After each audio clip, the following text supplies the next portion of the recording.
सुबह के 8 बज रहे हैं। नमस्कार, आपके साथ मैं नंदिता कुरेशिया हूं। देखते हैं दिन की 50 बड़ी खबरें बिना ब्रेक के न्यूज 50 में।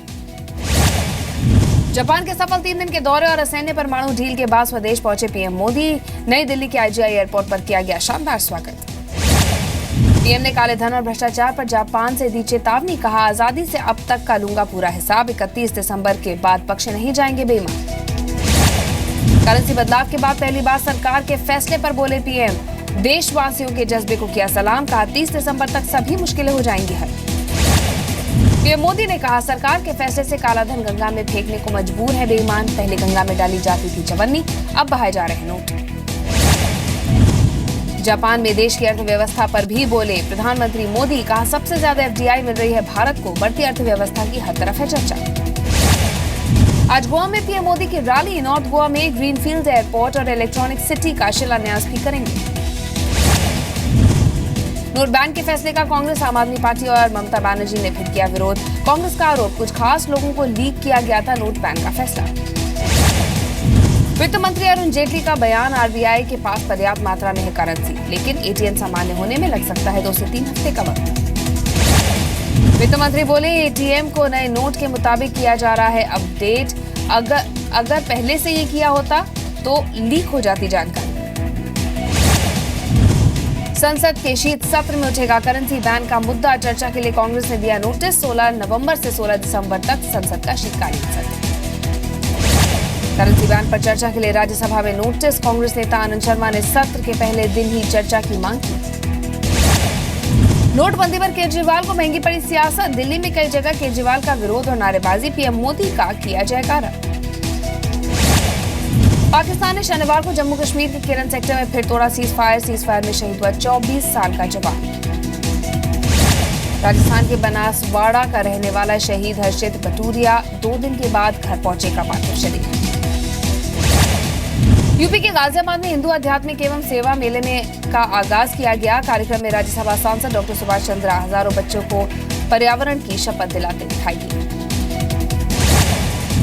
जयललिता के अस्पताल से हो सकती है छुट्टी। जयललिता का इन्फेक्शन हुआ ठीक, अपनी सुविधा के मुताबिक ले सकती है छुट्टी।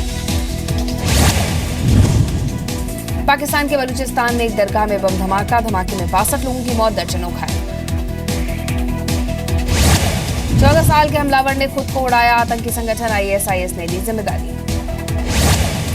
गृहमंत्री राजनाथ सिंह का बयान। भोजपुरी को संविधान की 8वीं अनुसूची में शामिल करने पर पीएम सहमत, लेकिन करे थोड़ा इंतजार।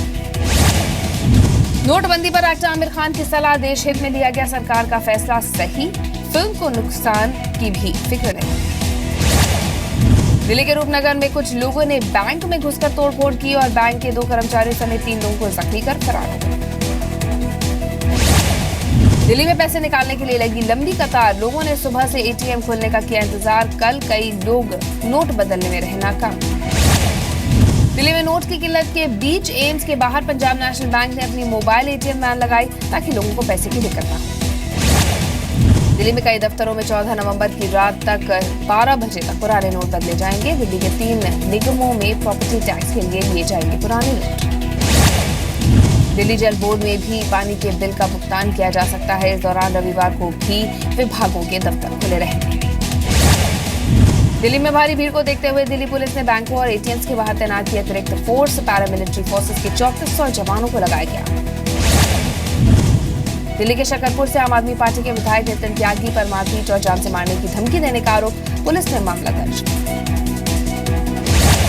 मुंबई के एक बैंक ने शुरू किया मोबाइल ATM। लोगों की लगी भीड़। घंटों लाइन में लगने के बाद बदल पाए नोट।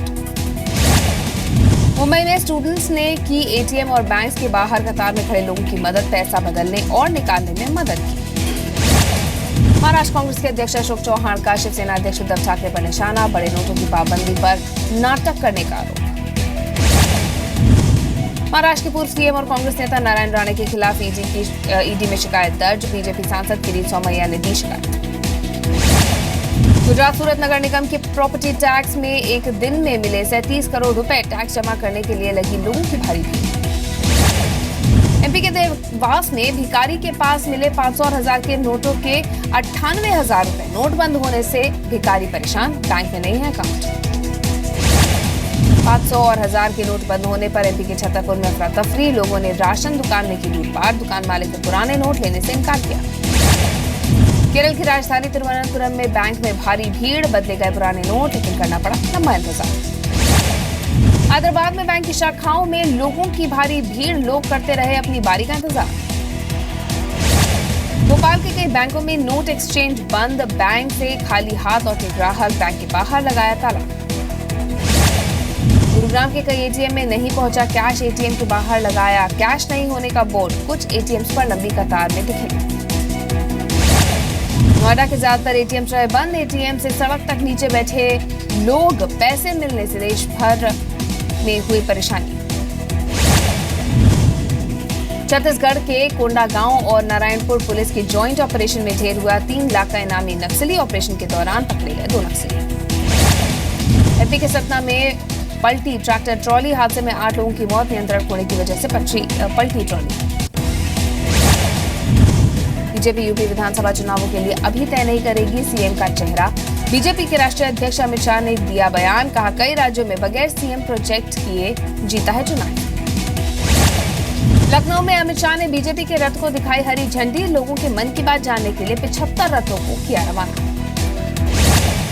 बीएसपी छोड़ एसपी में शामिल हुए कमर और अनवर हसन। बोले, बीएसपी में मुसलमानों का सम्मान नहीं। मुरादाबाद में बैंक जल्द बंद होने से लोगों का फूटा गुस्सा। करेंसी बदलने का इंतजार कर रहे लोगों ने की तोड़फोड़। लोगों का आरोप 4 बजे ही बंद कर दिया गया बैंक। यूपी के बरेली में अनुशासन के नाम पर स्कूल प्रिंसिपल की गुंडई। लायंस रोहिला इंटर कॉलेज में प्रिंसिपल ने 150 छात्रों के बाल कटवाए। सीरिया के इदलिब प्रांत में एयर स्ट्राइक का वीडियो हुआ सोशल मीडिया पर वायरल। वीडियो में चारों तरफ उठते धुएं के बीच एक घायल बच्चे को बचाते हुए दिखाया गया है। मोसुल में इराकी सेना ने हेलीकॉप्टर से आईएसआईएस के ठिकानों पर किया हमला। मोसुल पर कब्जे के लिए इराकी मिलिट्री अभी तक हेलीकॉप्टर से 763 हवाई हमले कर चुकी है। अफगानिस्तान के बगराम एयरफील्ड पर अमेरिका के सबसे बड़े मिलिट्री बेस पर धमाका हुआ है। धमाके में 4 लोगों की मौत हुई, 13 लोग घायल हैं। अभी तक किसी आतंकी संगठन ने जिम्मेदारी नहीं ली। पोलैंड की राजधानी वार्सो में इंडिपेंडेंस डे पर हजारों की संख्या में लोगों ने मार्च निकाला। मार्च में लगाए सरकार विरोधी नारे।